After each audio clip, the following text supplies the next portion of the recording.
Hello dear students, a very welcome to all of you. I am Ritu, PGT Computer Science in GSSS Shahabad. Dear students, आज की class में हम बहुत ही interesting topic को शुरू करने वाले हैं जिसका नाम है C++. C++ is a high level programming language. तो मैं बिल्कुल शुरू से शुरू करूंगी कि प्रोग्रामिंग लैंग्वेज क्या होता है और इसे हमें क्यों पढ़ना है. बट प्रोग्रामिंग लैंग्वेजेस के बारे में बताने से पहले मैं आपको एक बात बताना चाहूंगी. एक बार मैं और मेरे स्टूडेंट्स आपस में कुछ डिस्कशन कर रहे थे, तो मेरे एक स्टूडेंट ने मुझसे कहा कि ma'am, computer is a very powerful machine. ये बहुत सारे काम कर सकता है. मैंने कहा ये तो बिल्कुल सही बात है. Computer is really a very powerful machine. फिर मैंने उनसे कहा कि इतनी पावरफुल मशीन है, बट क्या तुमने एक बात नोटिस की कि कंप्यूटर कोई भी काम खुद से नहीं कर सकता, कोई भी डिसीजन खुद से नहीं ले सकता. हमें कंप्यूटर को इंस्ट्रक्ट करना पड़ता है. उन्होंने कहा ओके मैम. फिर उन्होंने मुझसे पूछा कि मैम, हम कंप्यूटर को इंस्ट्रक्शंस कैसे देते हैं. तो चलिए अब मैं आपसे पूछती हूँ कि हम किसी को भी इंस्ट्रक्शंस कैसे दे सकते हैं. चलिए मैं आपको कुछ इंस्ट्रक्शन देती हूँ, कुछ पूछती हूँ आपसे.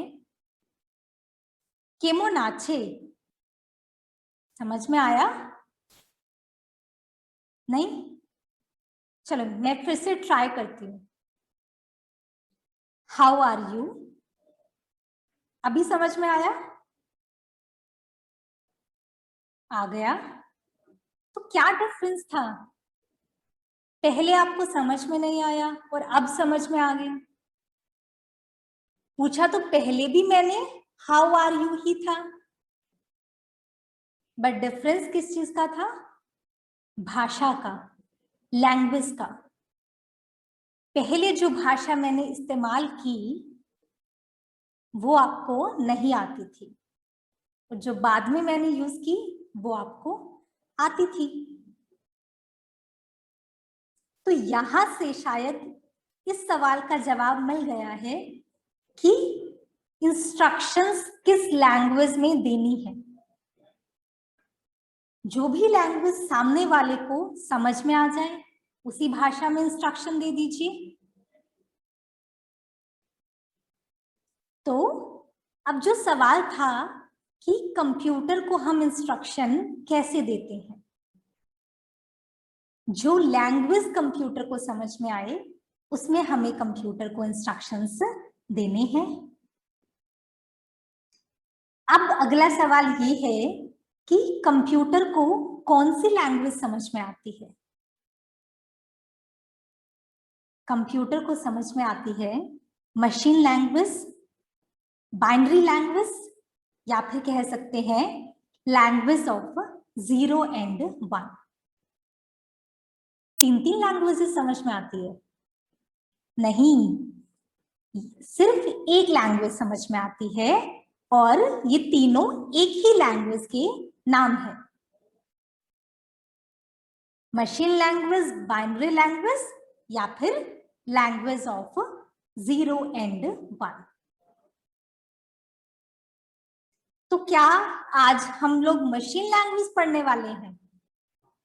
नहीं, हम पढ़ेंगे C++.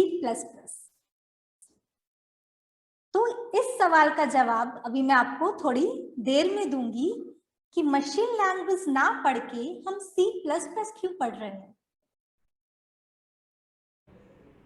सो डियर स्टूडेंट्स, हमारा पहला क्वेश्चन था कि प्रोग्रामिंग लैंग्वेजेस क्या होती है.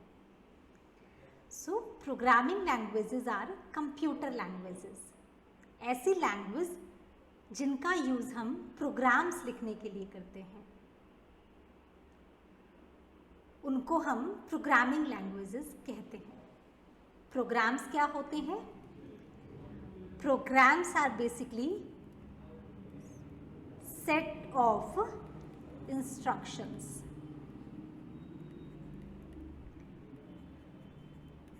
Set of instructions. सो हम इनडायरेक्टली कह सकते हैं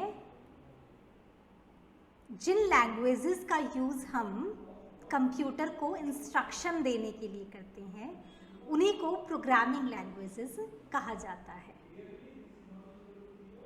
हमारे पास बहुत सारी प्रोग्रामिंग लैंग्वेजेस है। Machine language, assembly language, high level languages जिसमें आती है C++, जावा, पाइथन। बट आज हमने पढ़नी है क्या? C++। So C++ is a high level programming language. इसे किसने बनाया था? बजार्नी स्ट्राउस्ट्रप, जो कि एक PhD स्टूडेंट थे। जब वो अपनी PhD कर रहे थे, 1980s की बात है, ये वो टाइम था जिस टाइम पे बहुत सारी प्रोग्रामिंग लैंग्वेजेस बन रही थी। प्रोग्रामिंग लैंग्वेजेस आ रही थी और जा रही थी, मतलब कि नई नई प्रोग्रामिंग लैंग्वेज मार्केट में आती है और ऑब्सोलीट हो जाती है। बट बजार्नी स्ट्राउस्ट्रप क्या देखते हैं, एक लैंग्वेज ऐसी है जो कि आई तो है बट गई नहीं, जिसको 20 इयर्स से प्रोग्रामर यूज कर रहे हैं। तो बजार्नी स्ट्राउस्ट्रप ने क्या किया, उस लैंग्वेज में कुछ फीचर्स ऐड कर दिए उस लैंग्वेज को और इम्प्रूव करने के लिए। और जो फीचर्स ऐड करने के बाद लैंग्वेज बनी उसी को कहते हैं C++। अब वो लैंग्वेज कौन सी थी जिसमें कि बजार्नी स्ट्राउस्ट्रप ने अपने फीचर्स ऐड किए थे? उसे हम कहते हैं C language. C language. C++ को हम सुपरसेट भी कहते हैं C लैंग्वेज का। क्यों कहते हैं सुपरसेट? क्योंकि जो C के फीचर्स हैं वो तो C++ में है ही, और C++ में अपने भी कुछ फीचर्स ऐड हो गए हैं। अब वो फीचर्स कौन से हैं जो कि न्यूली एडिड है? उनमें आता है हमारे पास classes, objects, inheritance, encapsulation, abstraction and polymorphism. इन सब फीचर्स को हम ऊप्स के कॉन्सेप्ट भी कहते हैं। C++ एक ऑब्जेक्ट ओरिएंटेड प्रोग्रामिंग लैंग्वेज है जहाँ पे क्लासेस है एंड ऑब्जेक्ट्स हैं। देखिए डियर स्टूडेंट्स, अब ये 1980s की बात थी जब बजार्नी स्ट्राउस्ट्रप ने इस लैंग्वेज को बनाया। तो क्या आज भी इस लैंग्वेज को यूज किया जाता है कि आज ही ऑब्सोलीट हो गई है? नहीं, आज भी C++ बहुत सारी जगह पे हम यूज़ करते हैं। बहुत पावरफुल लैंग्वेज है। तो चलिए देखते हैं कहाँ कहाँ हम इसका यूज़ कर रहे हैं। ऑपरेटिंग सिस्टम बनाने में, web browsers, micro controllers, video games, embedded software, audio and video processing and many more. देखिए स्टूडेंट्स, जहाँ पे भी हमें स्पीड का रिक्वायरमेंट होता है, जैसे कि कुछ वीडियो गेम्स होते हैं जिनमें अगर वो स्पीड ना हो तो उनका मज़ा ही ख़राब हो जाता है। एम्बेडेड मशीन्स होती हैं ऑपरेटिंग सिस्टम्स हैं, वहाँ पे हम C++ को यूज़ करते हैं। फोर्थ मोस्ट यूज़ होने वाली लैंग्वेज है C++ पूरे वर्ल्ड में। अब बात आती है कि क्या 1980s के बाद कोई अपडेट्स नहीं हुए C++ में? तो ऐसा नहीं है। जो ये रिसेंट जो मेन अपडेट्स हैं C++ के, वो है C++ 11, 14 एंड C++ 17।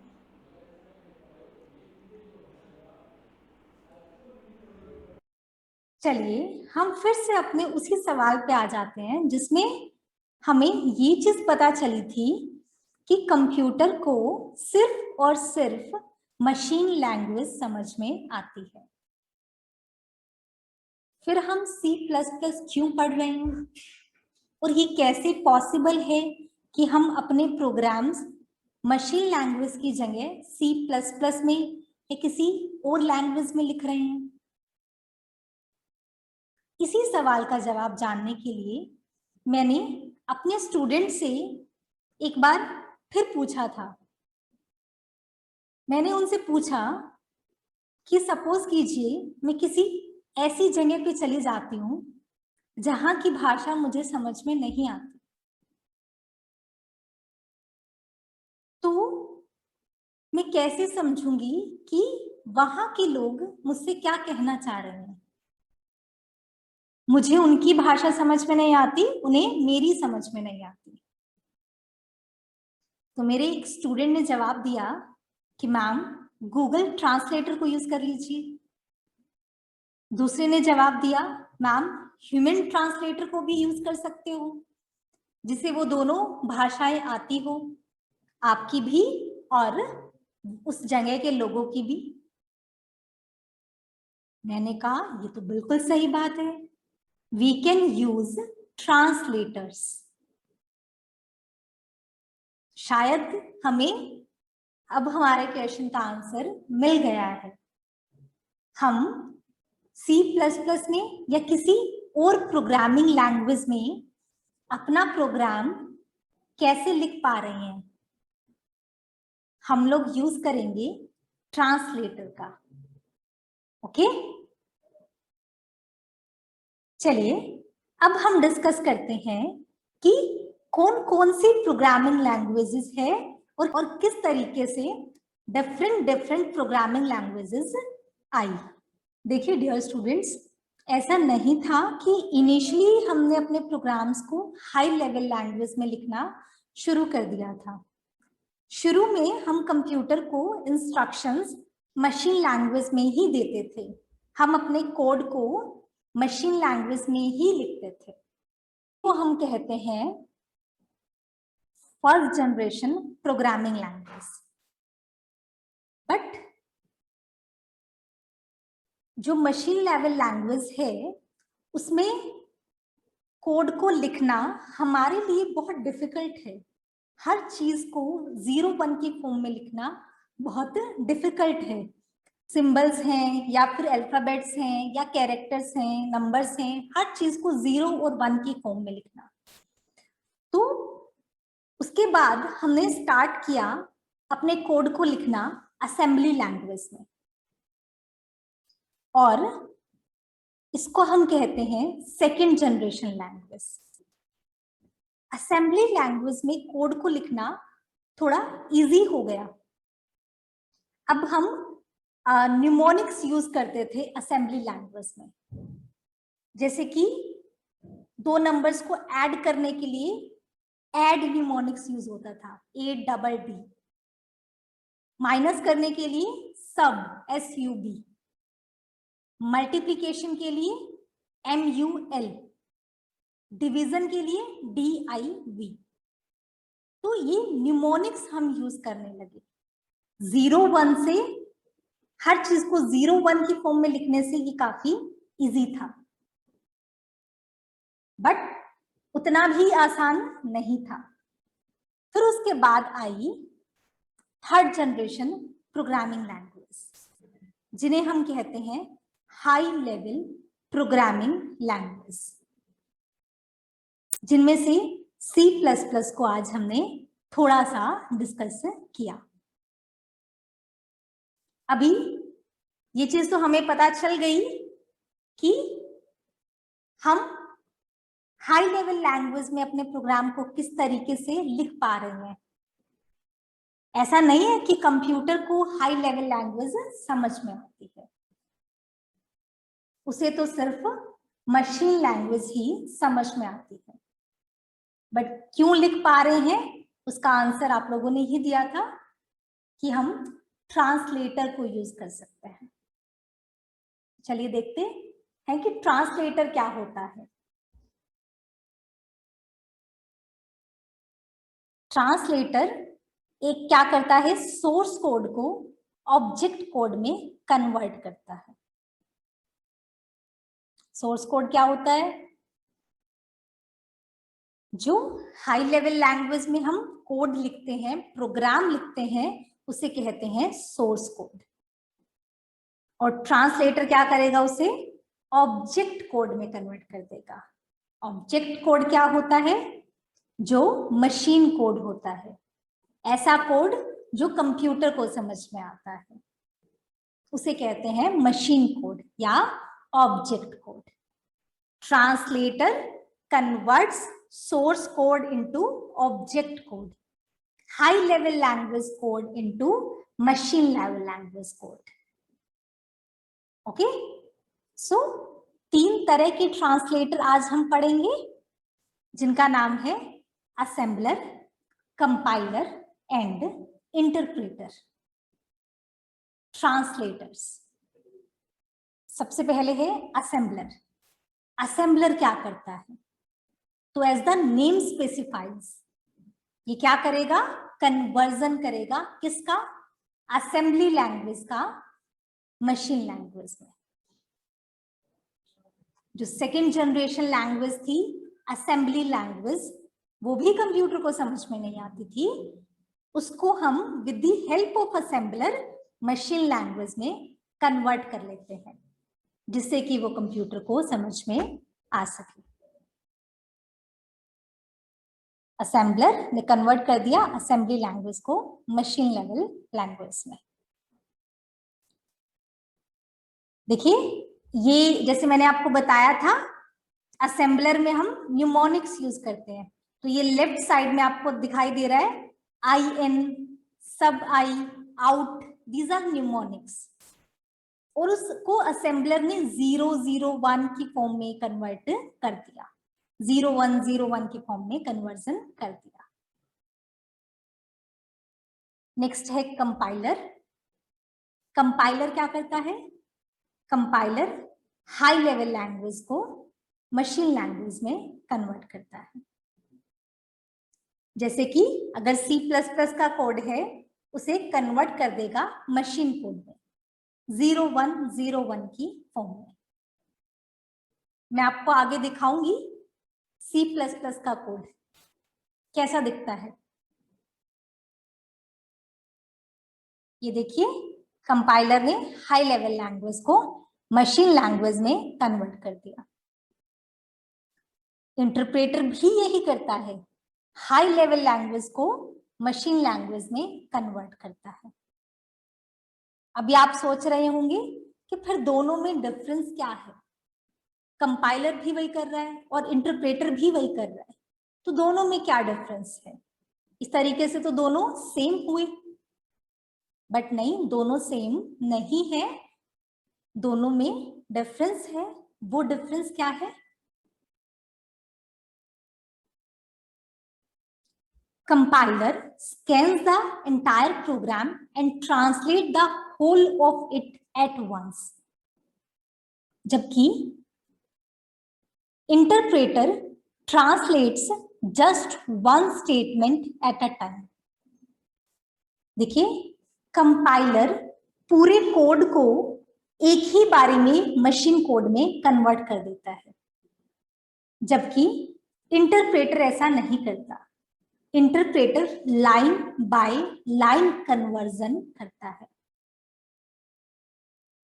इसी की वजह से इसका नेक्स्ट डिफरेंस है,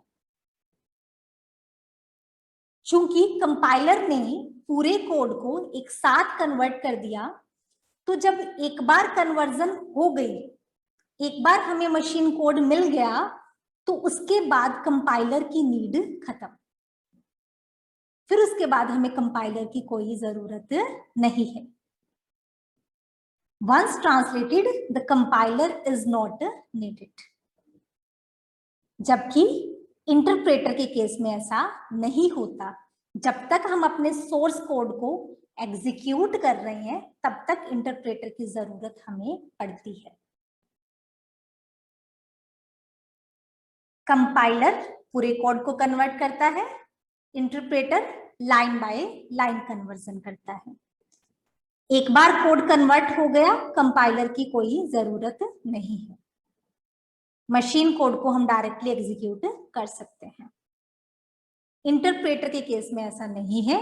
जब तक हम अपने कोड को एग्जीक्यूट कर रहे हैं, तब तक इंटरप्रेटर की जरूरत हमें रहती है। So this is the difference between compiler and interpreter. Next देखते हैं। अभी देखिए, हमने अपने दोनों सवालों के जवाब हमें यहाँ पे मिल चुके हैं कि प्रोग्रामिंग लैंग्वेज क्या होता है और हम इसे क्यों पढ़ रहे हैं। क्यों पढ़ रहे हैं? क्योंकि हमें कंप्यूटर को इंस्ट्रक्शंस देनी है, सो दैट कि कंप्यूटर हमारे लिए बहुत सारे काम कर सके।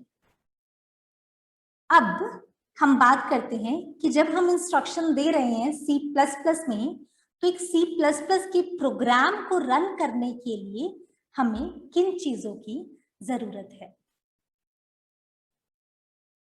एक हमें टेक्स्ट एडिटर चाहिए और दूसरा कंपाइलर। कंपाइलर तो जरूरी चाहिए हमें, क्योंकि C++ is a high level language. इसे कन्वर्ट करना पड़ेगा मशीन लैंग्वेज में। So, two things are required, one editor and the second one is compiler. या फिर हम IDE को भी यूज कर सकते हैं। IDE क्या होता है? Integrated development environment. IDE हमें दोनों चीजें एक साथ प्रोवाइड कर देता है, टेक्स्ट एडिटर भी और कंपाइलर भी। हमें अलग अलग से दोनों चीजों को इंस्टॉल करने की जरूरत नहीं रहती। तो ये मैंने कुछ ऑफलाइन IDE के नाम लिखे हुए हैं: turbo C++, code blocks, eclipse, visual studio और डेव C++। आप इनमें से किसी भी ऑफलाइन IDE को यूज कर सकते हैं। पहले हम इन्हें डाउनलोड करना होता है, फिर इन्हें अपने सिस्टम में इंस्टॉल करना है। बट अगर हम ऑफलाइन IDE को इंस्टॉल या यूज नहीं करना चाहते, तो हम अपने C++ प्रोग्राम को ऑनलाइन भी रन कर सकते हैं। ये कुछ ऑनलाइन IDEs के लिंक है: onlinegdb.com, second one is programmers.com, third is tutorialspoint.com and fourth one is codechef.com। और भी बहुत सारी है। चलिए हम इनमें से किसी एक का यूज करना सीखते हैं। डियर स्टूडेंट्स, आप अपने प्रोग्राम को, C++ प्रोग्राम को अपने मोबाइल फोन, कंप्यूटर, लैपटॉप या टैब कहीं पे भी रन कर सकते हैं। जैसे सबसे पहले आपने ब्राउजर ओपन करना है। ये मैंने गूगल क्रोम ओपन किया। फिर उसके बाद आपको यहाँ पर लिखना है ऑनलाइन C++ कंपाइलर।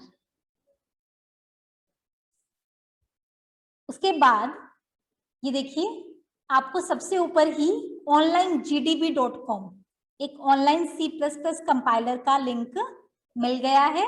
हम इसे ओपन करते हैं। ओपन करने के बाद ये यहाँ पे देखिए, ये कुछ लिखा आ रहा है: #include iostream using namespace std int main cout hello world return 0, फिर कर्ली ब्रैकेट्स को बंद कर दिया। ये एक सिंपल C++ प्रोग्राम है। इसी को मैं दिखाती हूँ कि आप कैसे रन कर सकते हैं।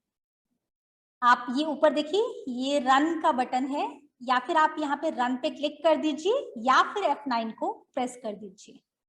मैं रन पे क्लिक करती हूँ और देखिए ये इस प्रोग्राम की आउटपुट आ गई है। क्या लिखा आया? Hello world. हम इस प्रोग्राम में कुछ और चेंजेस कर देते हैं। मैं लिखती हूँ हेलो स्टूडेंट्स,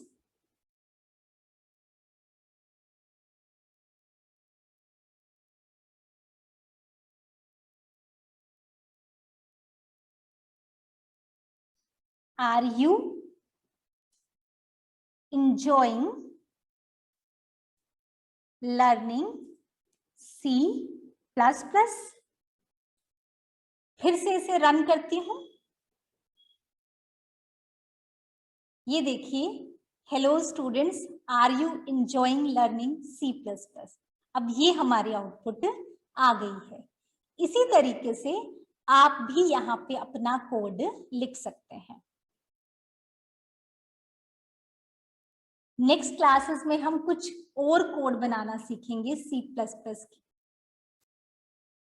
देखिए, ये वही सैंपल C++ प्रोग्राम है जो कि हमने रन करके देखा था।